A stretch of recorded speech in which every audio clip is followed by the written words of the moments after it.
Hello friends, welcome to study IQ. Study IQ पे हमने fundamentals of stock market investing and mastering mutual funds, ये दोनों courses launch कर दिए हैं। सो अगर ये कोर्सेस को आपको सब्सक्राइब करना है तो स्टॉक ये प्रोमो कोड यूज कीजिए एंड आपको 4,000 रुपए का डिस्काउंट ये कोर्सेस पे मिल जाएगा। काफी अफोर्डेबल प्राइसेस पे ये कोर्सेस हमने यहाँ पे लॉन्च किया है।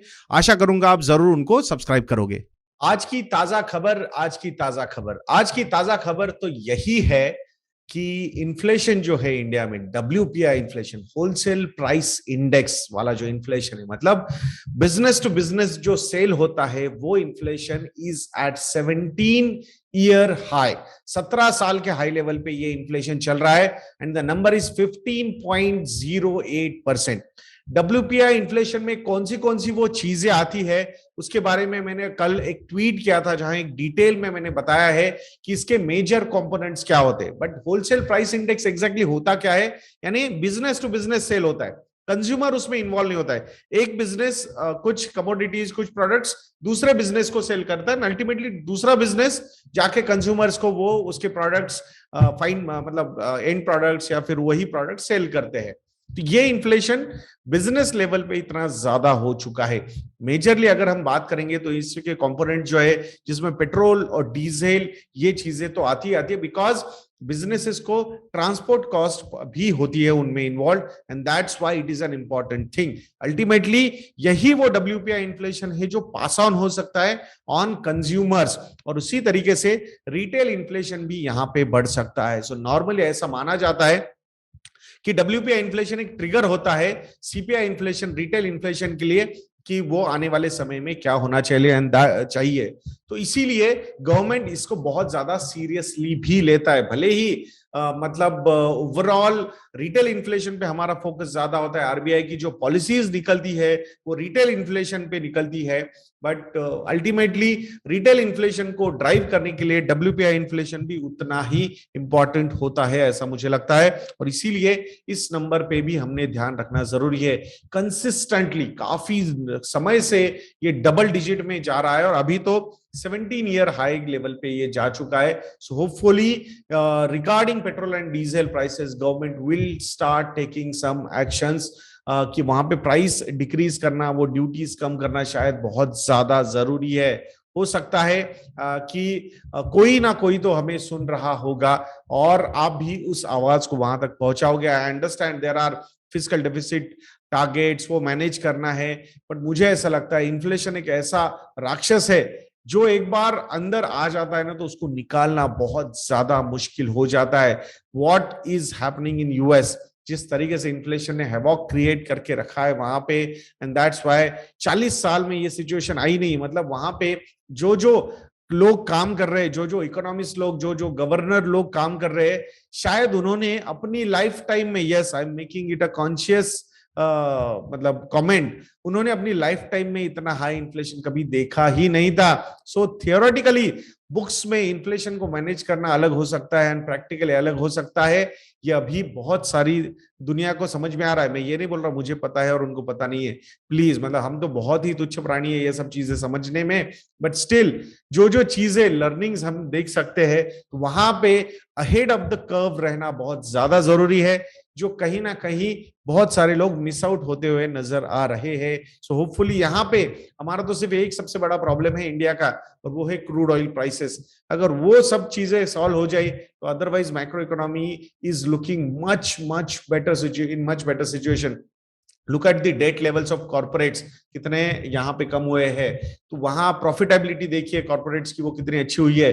Look at the banking numbers, उनके NPAs के नंबर्स को देखो, इनकी रिस्क मैनेजमेंट को देखो, उनके एसेट क्वालिटी को देखो, हर एक चीज वो है जो इंप्रूव हुई है। Only major problem of India is crude oil, जो अभी $113 पर बैरल पे ट्रेड कर रहा है। कल US मार्केट्स पॉजिटिव थे, 1.34% टू 2.76% तक वो ऊपर गए थे, मतलब across the board broader level पे मार्केट में कल रैली होती हुई हमने देखी है। US की 10 ईयर जिसे yield is at 2.98% and India की 10 ईयर जिसे यील्ड इज एट 7.36%। तो यहाँ पे दोनों यील्ड्स थोड़ी सी ऊपर जाती हुई हमने देखी है। तो टिपिकली ये सीसॉ बैटल्स जो है वो चलते रहेंगे। The upward journey of 10 year G-sec yields of both the countries, India हो या यूएस हो, वो चलती रहेगी ऐसा लग रहा है। US G-sec can consolidate above 3% and India की 10 year G-sec can consolidate between 7.5 to 8%। देखेंगे इंडिया का market cap to GDP ratio is 105%। कल मार्केट 2-2.5% से ऊपर गए and that's why from almost 103% ये 105 टू 106% के बीच में है। निफ्टी का पी रेशियो जो है वो 20.12 पे चल रहा है। कल जो मार्केट बढ़ा है उसके चक्कर में फिर से एक बार 20 के ऊपर निफ्टी का पी रेशियो जा चुका है, निफ्टी 50 एंड सेंसेक्स का पी रेशियो है 22.73। रुपये और डॉलर का इक्वेशन अगर हम देखते हैं तो $1 की कीमत है 77.49 रुपीज। तो कल के कंपैरिजन में रुपी थोड़ा सा अप्रिशिएट हुआ है। ओवरऑल यूएस का जो डॉलर इंडेक्स है, मतलब US dollar versus all major currencies of the world, वो थोड़ा खराब हुआ है, मतलब गिरा है, यानी कि other currencies compare to US थोड़ी सी स्ट्रांग हुई है। वो नंबर है 103.49 यूएस डॉलर इंडेक्स का। कल वो 104.19 था, मतलब कल की परसों की क्लोजिंग विज़ कल की क्लोजिंग। अब इंडियन इकोनॉमी के बारे में अगर हम बात करेंगे यहाँ पे, तो Indian economy can grow at 12 to 13% in Q1 FY23। अभी आप बोलोगे यार यहाँ पे सब बोल रहे नीचे जाएगा नीचे जाएगा, फिर ये 12 से 13% Q1 में कैसे ऊपर जा सकता है? रीजन, बिकॉज याद कीजिए Q1 FY21 जहां पे, या सॉरी Q1 FY22 यानी अप्रैल से लेके जून तक 2021 में जो हैवोक क्रिएट किया था सेकंड वेव ने, उसकी वजह से बहुत सारा प्रॉब्लम हुआ था इकोनॉमिक एक्टिविटी में एंड दैट्स व्हाई वो नंबर एक्चुअली नीचे था। जो उसके पहले का FY21 वाला जो क्वार्टर था Q1 FY21, उसमें तो जस्ट पैंडेमिक स्टार्ट हुआ था तो कंप्लीट लॉकडाउन में थे, दैट्स व्हाई वो नंबर बेस इफेक्ट बहुत कम था, उसके ऊपर ये Q1 का रहा। अब नॉर्मल सी काफी अच्छी नजर आ रही है, तो ये नंबर 12 से 13% से ग्रो हो सकता है इन Q1। बट ओवरऑल जो एक्सपेक्टेशन है कि FY23 के those are still between 7 to 7.5% across the board. बड़े बड़े जो एनालिस्ट है या फिर IMF है या फिर गोल्डमैन सैक्स है, मॉर्गन स्टैनले है, इकरा है, क्रिसिल है या फिर RBI है, सबके एक्सपेक्टेशन जो है वो 7 to 7.6% के बीच में ही है for Indian economy in FY23। अब रुपी डॉलर की जब हम बात कर रहे थे तो आरबीआई ने आपको पता है कितने डॉलर सेल किए हैं to stabilise the rupee in the month of March? वो नंबर है $20.1 बिलियन। कितने? $20.1 बिलियन। मतलब ये नंबर अगर हम रुपीज में कन्वर्ट करते हैं तो कितने डॉलर, और रुपी का ये इक्वेशन था ऑलमोस्ट 1,50,000 करोड़ रुपए। सो ये इतने डॉलर्स उन्होंने सेल किए हैं। क्यों? क्योंकि रुपी को उनको स्टेबलाइज करना था। जिस तरीके से फॉरेन पोर्टफोलियो इन्वेस्टर्स के आउटफ्लोज यहाँ पे हो रहे थे, जिस तरीके से ऑयल इंपोर्ट बिल हमारा बढ़ रहा था, एंड दैट्स व्हाई डॉलर की डिमांड बहुत ज्यादा बढ़ी, तो उसे कंट्रोल करने में या फिर वहां पे डिमांड सप्लाई इक्वेशन मैच करने के लिए आरबीआई को $20 बिलियन सेल करने पड़े and that's how they manage the rupee depreciation. दो थोड़ा बहुत डेप्रिसिएशन हुआ है बट ये आरबीआई नहीं करता तो we would have been seeing rupee at 80 और 85 rupees per dollar also. LIC की लिस्टिंग के बारे में बात करेंगे तो 8% के डिस्काउंट के साथ एलआईसी की लिस्टिंग हुई है। तो कल क्वेश्चन पूछा जा रहा था, उसका बहुत ही स्ट्रेट फॉरवर्ड आंसर दूंगा। एलआईसी में अगर सिर्फ और सिर्फ लिस्टिंग गेन के लिए आपने इन्वेस्टमेंट्स किए थे तो it's better to get out of that company.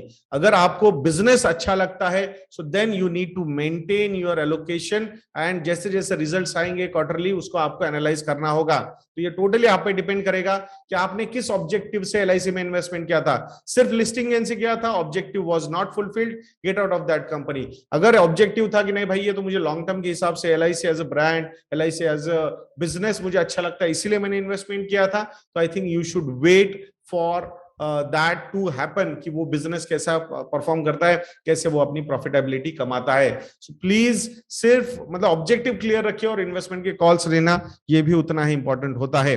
अब बीपीसीएल के बारे में बात करते हैं तो गवर्नमेंट ने ऑलमोस्ट कैंसिल कर दिया अपना प्लान। बीपीसीएल को वो फुल्ली सेल नहीं करना चाहते। अब बीपीसीएल का शायद पार्शियल सेल जो है वो हो सकता है, उसकी प्रोसीजर गवर्नमेंट शुरू कर सकता है। अनदर फेल्योर मुझे ऐसा लगता है कि I think rather than government ये ब्यूरोक्रेसी फेल हुई है यहाँ पे बीपीसीएल को का स्टेक सेल करने में। That's what I feel. ये जो प्रोसीजर्स होते हैं ना ब्यूरोक्रेटिक, मतलब ऑब्जेक्टिव्स आर सो क्लियर कि वहां पे ये करना है, बट प्रोसीजर्स जो क्रिएट होते हैं, शुरू होते हैं ब्यूरोक्रेसी में, I think that has failed this BPCL stake sale, ऐसा मुझे लगता है। So let's see, freedom of speech सबके पास है, ऐसी हम आशा करते हैं।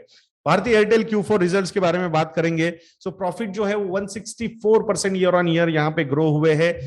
एवरेज रेवेन्यू पर यूजर जो है वो 178 रुपीज तक जा चुका है, तो इंडस्ट्री में सबसे बढ़िया एवरेज रेवेन्यू पर यूजर यहाँ पे नजर आ रहा है। और प्रॉफिटेबिलिटी की ग्रोथ भी बहुत ही बढ़िया हुई है, 2008 करोड़ रुपए का प्रॉफिट यहाँ पे कंपनी ने दिया है after such a long time. 3 रुपए का डिविडेंड भी कंपनी अपने इन्वेस्टर्स को देने वाली है। लुक्स लाइक अच्छे दिन भारतीय एयरटेल के आने वाले हैं या फिर आ चुके हैं। जो टैरिफ वॉर्स है वो ऑलमोस्ट खत्म हो चुके हैं। We are heading towards a duopoly. Jio and Bharti Airtel are going to be here because government also doesn't want any monopoly. उनको तो duopoly भी नहीं चाहिए, इसीलिए तो वोडाफोन को हेल्प करने की कोशिश गवर्नमेंट की तरफ से हो रही है।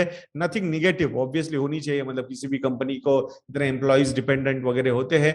मुझे लगता है as an investor, share holder, I think it's always better to take a call on growth oriented, जहां पे ग्रोथ आपको नजर आ रही है, business growth rather than survival efforts. ये चीज हमने हमेशा यहाँ पे समझनी चाहिए। सो ओवरऑल टैरिफ हाइक्स, एक मतलब कल मैंने वो जब ट्वीट किया था अबाउट भारतीय एयरटेल रिजल्ट्स, उसमें रेजर शार्प फोकस नजर आ रहा है। ऐसा बोला है कि नहीं किसी ने, सुनील भारती मित्तल जी का, टू इंक्रीज द ARPU। उनका फर्स्ट टारगेट 200 है जो जल्दी पूरा हो सकता है, और उसके बाद 300 ये इनका एवरेज रेवेन्यू पर यूजर का टारगेट है।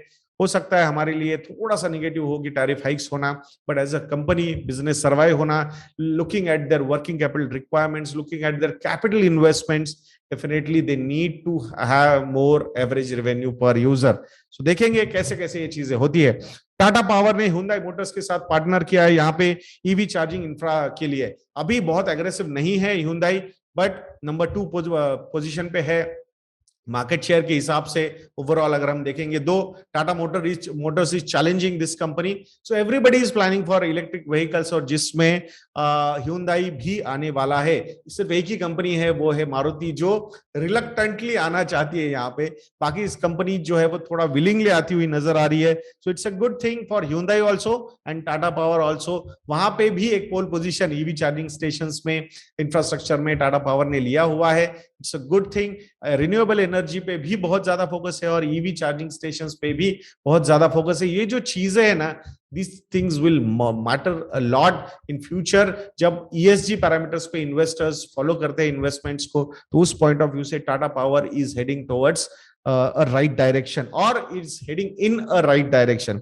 IHC इंटरनेशनल होल्डिंग कंपनी है अबू धाबी की, तो उसने 15,400 करोड़ रुपए इन्वेस्ट किए 3 अडानी कंपनीज में। अडानी ग्रुप की कंपनी जो है उसमें अडानी ग्रीन में है 3,850 crore rupees, Adani transmission 3,850 crore rupees and Adani enterprises 7,700 crore rupees. तो ऐसे तीनों कंपनीज में अराउंड 15,400 करोड़ रुपए उन्होंने इन्वेस्टमेंट्स की है, और ये प्राइवेट इक्विटी इन्वेस्टमेंट है, स्ट्रेटेजिक इन्वेस्टमेंट है। तो we can consider this as a long term capital towards Adani Group, which is in requirement of capital because the way उनकी डेट रेज हो रही है, 2.2 लाख करोड़ रुपीस का टोटल डेट है Adani group पे, तो वहां पे equity infusions will always be better compare to debt infusions.